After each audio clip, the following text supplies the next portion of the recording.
சட்டமேதை அண்ணல் அம்பேத்கர் அவர்களின் 134வது ஜெயந்தியை முன்னிட்டு சென்னையில் அமைந்துள்ள அம்பேத்கர் திருவுருவ சிலைக்கு நாம் தமிழர் கட்சியின் தலைமை ஒருங்கிணைப்பாளர் சீமான் மாலை அணிவித்து மலர் தூவி மரியாதை செலுத்தினார்.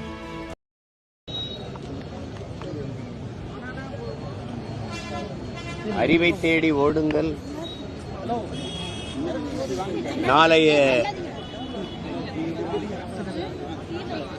வரலாறு உங்கள் நிழலை தேடி ஓடி வரும் என்று போதித்த அறிவாசான் நாம் இழந்துவிட்ட உரிமைகளை பிச்சை கேட்டு பெற முடியாது, போராடித்தான் பெற்றாக வேண்டும். கோயில்களில் எப்போதும் ஆடுகளைத்தான் பலியிடுகிறார்களே ஒழிய சிங்கங்களை அல்ல என்று தன்னுடைய புரட்சி மொழிகளால் தாழ்ந்து வீழ்ந்து கிடக்கிற மானுட சமூகத்தை தட்டி எழுப்பிய புரட்சியாளர்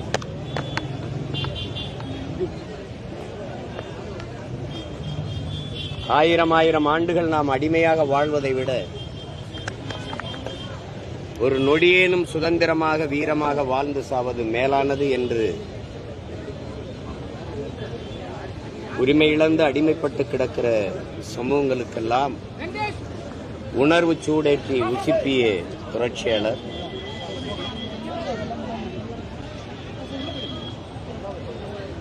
சாதிய ஏற்றத்தாழ்வுகளை வைத்துக் கொண்டு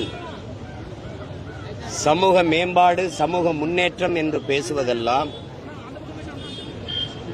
சாக்கடை குழியின் மேலே போடுகிற சந்தன பந்தலுக்கு சமமானது, மலக்குழியின் மேலே போடுகிற மல்லிகை பந்தலுக்கு சமமானது என்று இந்த சாதிய இழிவை துடைத்தெறிய நாம் போராடாமல் இருப்பதை விட செத்து ஒழிவதே மேலானது என்று கற்பித்து சாதிய இழிவை தீண்டாமை கொடுமையை ஒழித்து சமநிலை சமூகம் உருவாக்க பாடுபட்ட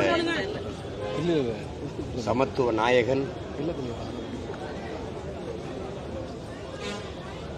இந்திய ஒன்றியத்தினுடைய அரசியல் சாசனத்தை வகுத்து கொடுத்த சட்ட மேதை அண்ணல் அம்பேத்கர், புரட்சியாளர் அண்ணல் அம்பேத்கர்,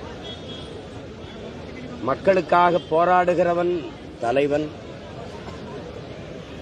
அந்த மக்களை போராட தயார் செய்கிறவன் புரட்சியாளன். அப்படி ஒரே நேரத்தில் மக்களுக்காக போராடுகிற தலைவனாகவும் போராட தயார் செய்கிற புரட்சியாளனாகவும் வாழ்ந்த மாபெரும் மேதை. என்னை கடவுளாக்கி வழிபடாதே, என்னை கருவியாக்கி போராடு என்று போதித்தவர் இந்த புரட்சியாளனுடைய பிறந்த நாளில் ஆழ்ந்து வீழ்ந்து கிடக்கிற தமிழ் தேசிய இன பிள்ளைகள் அவரிடமிருந்து உரிமைக்காக போராடுகிற உயர்ந்த லட்சிய நோக்கத்தை பெற்று வந்த பிள்ளைகள் இந்த அடிமை நிலையிலிருந்து உரிமை பெற்று எல்லா மொழிவழி தேசிய இனங்களையும் போல உயர்ந்து சிறந்து பெருமையோடு வாழ்வதற்கு பாடுபடுவோம் என்ற உறுதியை நாங்கள் ஏற்கிறோம். அவர் பிறந்த நாளில் சாதிய ஏற்றத்தாழ்வுகளற்ற சமநிலை சமூகம் படைக்க அரும்பாடு ஆற்றுவோம் என்கிற உறுதியை ஏற்கிறோம். புரட்சியாளர் அண்ணல் அம்பேத்கர் அவர்களுக்கு எங்களுடைய புரட்சி வணக்கத்தையும் புகழ் வணக்கத்தையும் செலுத்துவதில் பெருமை அடையும். அதுக்கப்புறம் ஒற்றுமை இந்த விஷயங்கள்லாம் அம்பேத்கர் நம்ம பெருசாக இது பண்ணுறோம். இப்போ பார்த்தீங்கன்னா ஒரு நீதிமன்றம் சார்ந்த விஷயத்துல கூட பெரும்பான்மையாக ஒடுக்கப்பட்ட மக்கள் சிறுபான்மை மக்கள் ரொம்பவே குறைவாக இருக்குது. முன்னாள் ஓய்வு பெற்ற நீதிபதியெல்லாம் கூட நிறைய இந்த மாதிரி அந்த மக்கள்லாம் வரணும், இவங்கெல்லாம் ஒதுக்கப்படுறாங்கன்னு சொல்றாங்க. ஒரு நீதி வழங்க வேண்டிய இடத்துல அந்த மக்கள்லாம் வர வேண்டியது எவ்வளவு முக்கியத்துவம் நீங்க நினைக்கிறீங்க? அது எல்லாத்துக்குமே அண்ணல் அம்பேத்கர் அவர்கள் வழிகாட்டி இருக்கிறார்கள். அவர்கள் தாழ்த்தப்பட்ட ஒடுக்கப்பட்ட பிற்படுத்தப்பட்ட மக்களின் ஒன்றிணைப்பு நடந்தாலே இந்த நாட்டில் ஆட்சி அதிகாரம் அவர்கள்ட்ட தான் இருக்குங்கிறாரு. நம்ம ஒடுக்கப்பட்ட மக்களுக்குள்ள 1 கோடி பிளவு இருக்கு. அப்புறம் தாழ்த்தப்பட்ட மக்களுக்குள்ள பல பிரிவுகள் இருக்கு. சொந்த ரத்தங்களுக்குள் யுத்தம். இதைத்தான் நமது முன்னவர்கள் தன்னின பகைங்கிறாங்க. அதனாலதான் இது ஓர்மை இல்லாதனால சரி ஒன்று எடுத்துக்கிறோங்க. நாங்கள் தாழ்த்தப்பட்டவர்கள், எங்களுக்குள்ள எத்தனை அரசியல் அமைப்பு, ஒடுக்கப்பட்டவர்கள் எங்களுக்குள்ள எத்தனை அரசியல் அமைப்பு, சரி இஸ்லாமிய மக்கள் எங்களுக்குள்ள எத்தனை அரசியல் அமைப்பு. இப்போ ஓர் நோக்கம் கொண்டு ஓர்மையாக ஒரு இடத்துல கூட முடியலைன்னா அந்த மக்களுக்கு அரசியலும் இல்லை, அதிகாரமும் இல்லை. இது அடிப்படை. அவரால் கற்பிக்க முடிஞ்சது, அவர் வாழ்நாளில் போராட முடிஞ்சது. அதை பின்தொடர்ந்து வென்று முடிச்சிருக்க வேண்டியது நம்ம பொறுப்பு. அதை விட்டுட்டோம். இப்போ அதை உணர்ந்ததுனால தான் நாங்கள் யார் கூட சேராமல் தனித்து நின்று போராடி முன்னேறி போகிறது காரணம் வேற. தொடர்ந்து அரசியல் களம் சூடுபிடிச்சிட்டு வந்து தேர்தல் நெருங்கக்கூடிய அதிமுக பாஜக கூட்டணி நாம் தமிழர்களுடைய நிலைப்பாடை நீங்க தொடர்ந்து சொல்லிட்டே இருக்கீங்க. ஆனாலும் நாம் தமிழர் வந்து பாஜக கூட்டணிக்கு போகும் அப்படிங்கிற மாதிரி ஒரு பேச்சு சொல்லிட்டே இருக்காங்க. அது நீங்க ஏன் பிடிச்சு தள்ளுறீங்க? எனக்கு யாரும் வழிகாட்டவோ அறிவுறுத்தவோ எனக்கு அவசியம் இல்லை. எனக்கு சொந்தமா மூளை இருக்கு, சிந்திக்கிற ஆற்றல் இருக்கு. நான் என்ன நினைக்கிறேனோ அதான் சொல்லுவேன். திரும்ப அந்த கேள்வியை நீங்க எழுப்புறத நான் வெறுக்கிறேன், இல்லை அறிவுறுக்கிறேன். எத்தனை 1000 முறை இதே கேள்வியை என்னை பார்த்து எழுப்புவீங்க. அது நல்லா இல்லை, அதை விட்டுருங்க. நான் சொல்லுவேன், என்ன செய்யறேன்னு கேளுங்க, நான் சொல்லுவேன். நான் தனிச்சுதான் போட்டிடுவேன். அதை திரும்ப சொல்லிக்கிட்டு இருக்கிறது ஒரு அளவுக்கு தானே அதையே சொல்ல முடியும். விட்டு வேற கேள்வி கேளுங்க. சாதி சார்ந்த விஷயங்கள் நம்ம ஏற்றத்தரவு பார்க்காட்டாலும் பல தலைவர்கள் மத்தியில குடிப்பெருமை குலப்பெருமை சார்ந்த விஷயங்கள் இன்டைரக்டா சாதியை புகுத்துற மாதிரி இருக்கு. இந்த விஷயங்கள்லாம் எந்த அளவுக்கு தவிர்க்கப்படணும்னு நினைக்கிறீங்க? அதுதான், அது ஒரு மனநோய். அது ஒவ்வொரு மனிதனுடைய சிந்தனையில் படிந்திருக்கிற அழுக்கு. அது அவர்களே தான் அதை கழுவணும். அடுத்தவன் போய் இது பண்ணும்போது அது பிரச்சனை ஆகுது. ஒரு மனிதன் சக மனிதனை தாழ்த்தி வீழ்த்தி சுகம் காணுகிறதுக்கு பேர் அது மனநோயின்னு தான் அதுக்கு பேர். அது கொஞ்சம் கொஞ்சமாக மாறும். இப்போ எங்களை பொறுத்தவரை நாங்கள் அதுக்கு தீர்க்கறதுக்கு ஒரு அருமருந்தா என்னன்னா, அந்த வகுப்பு வாரி பிரதிநிதித்துவத்தை கடைசி கருவியாக கருதுகிறோம். எல்லாருக்கும் முன்னாடினது எல்லாருக்கும் கிடைச்சிருச்சுன்னா இந்த ஏற்றத்தாழ்வுகள் தானா செத்து ஒழியும் நினைக்கிறேன். எனக்கான கல்வி, எனக்கான வேலை வாய்ப்பு, அதற்கான ஊதியம் அது கிடைக்கும்போது ஒரு சரியா வந்துடும் நினைக்கிறேன். பொருளாதாரத்தில் மேம்படும் போது அந்த சாதிய ஏற்றத்தாழ்வுகள் சிறுக செத்து ஒழிவதை நம்ம பார்க்குறோம், உங்களுக்கே தெரியும். அதனால அப்படிதான் இது கொஞ்சம் கொஞ்சமா ஒழிக்க முடியும். அது பல 1000 ஆண்டுகளாக இருக்கிற புறையோடி போன ஒரு பெரிய கொடிய புற்றுநோயினால் அது ஒரே நாள்லயோ ஒரே ஆண்டுலையோ அரை நூற்றாண்டுகளையும் இந்த நோயை குணப்படுத்த முடியல. ஒரு அம்பேத்கர் பத்தலை, ஒவ்வொருத்தரும் அம்பேத்கரா மாறணும். உங்களுக்கு விளங்குதுன்னு நினைக்கிறேன். அது வந்தாதான் இது மாறும். மாற்றம் என்பது எனக்குள்ள இருந்து வரணும். அதுதான் அண்ணல் காந்தின்னு சொல்றாரு. நான் எப்படிப்பட்ட மாறுதலை நிகழ்த்த நினைக்கிறேனோ அந்த மாறுதல் என்னிலிருந்து தொடங்கணும்னு சொல்றாரு. அப்படி தொடங்கிட்டா மாறிடும். தொடர்ந்து கட்சி எப்படி பாக்குது இந்த கோஷம் உங்களால எடுத்துப்படணும்னு நிறைய மக்கள் நினைக்கிறாங்களா? அந்த விஷயத்தை நீங்க எப்படி பாக்குறீங்க? அது செய்யறோம்.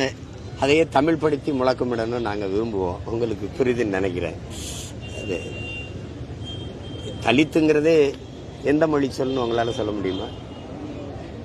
எங்களுக்கு பெருமைக்குரிய ஒரு அடையாளம் இருக்கு. நாங்க தமிழர், அதுல ஆதி தமிழருங்கிற ஒரு திமிரும் பெருமிதமும் எங்களுக்கு இருக்கு.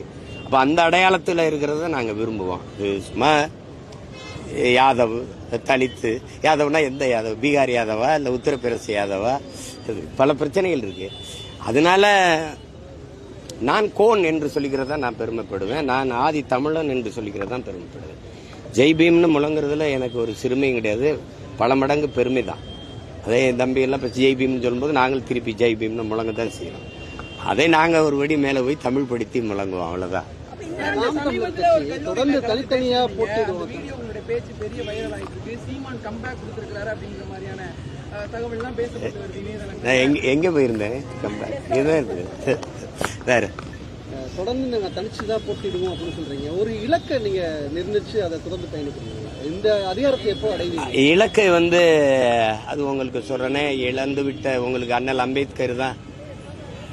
இங்க தேர்தல் அரசியல், திருடர் பாதை, தேர்தல் பாதை, ஓட்டு பொறுக்கிகள், அதுலலாம் எனக்கு உடன்பாடு இல்லை. மக்களாட்சியை ஏற்றுக்கொண்ட ஒரு நாட்டில் கடைசி வலிமை அரசியல் அதிகார வலிமை தான். அதனால் அம்பேத்கர் வந்து உங்களுக்கு தெரியும், உலகத்தில் அவரை போல அறிவாசான் எவனும் இல்லை, அவரை போல கல்வியாளர் அவரே சொல்லிட்டாரு, எல்லா துன்ப போட்டுகளுக்குமான சாவி ஆட்சி அதிகாரம் மட்டுமேன்னு. அதிகாரம் மிக வலிமையானதுன்ட்டாரு. அதை நாங்கள் முழுக்க ஏற்றுக்கிட்டோம். ஆனால் இன்னைக்கு இருக்கிற திராவிட அதிகாரம் மிக கொடுமையானதா இருக்கு. அதை மாற்றணும்னு போராடுறோம், அவ்வளவுதான்.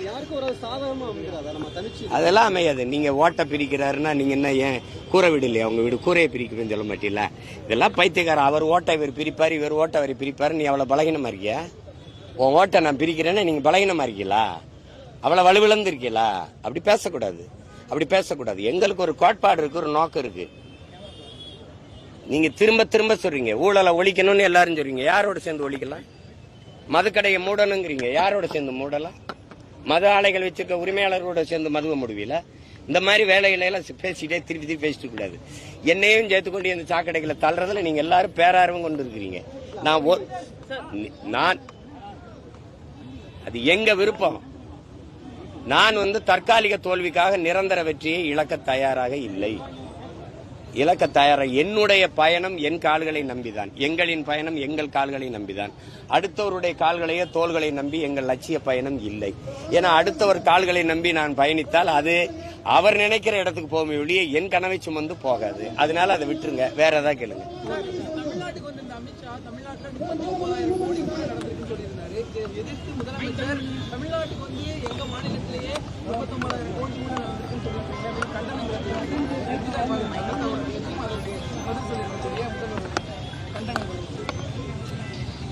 39,000 கோடி ஊழல் நடந்திருக்கான்னு எனக்கு தெரியல. அதை விட கூட நடந்திருக்குங்கிறதா என்னுடைய கணிப்பு. அது ஒரு ஊழலே நடக்கலைங்கிறீங்களா இல்ல நடந்திருக்குங்கிறீங்களா? அப்படியா அப்படியா? சரி ஐயா, துறைமுருகன் சொல்ற மாதிரி தான் சொல்லணும். சபாஸ் அப்படிதான் சொல்லணும். வேற ஏதாவது சொல்லுங்க.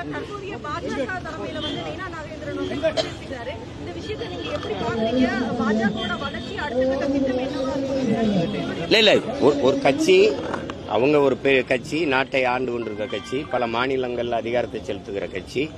அவங்க கட்சிக்கு எது நல்லது எது சரி என்பதை அவங்க தான் முடிவெடுப்பாங்க. அதுல போய் கருத்து சொல்ல முடியாது. அவங்க புதிய தலைவரா ஏற்றுக்கிறதுக்கு நம்ம வாழ்த்து சொல்லணும், அவ்வளவுதான். வாழ்த்துக்கள் சொல்லிட்டேன், அவ்வளவுதான். அது அவங்க கட்சி கருத்து, நிலைப்பாடு. அதுல போய் நம்ம தலையிட முடியாது.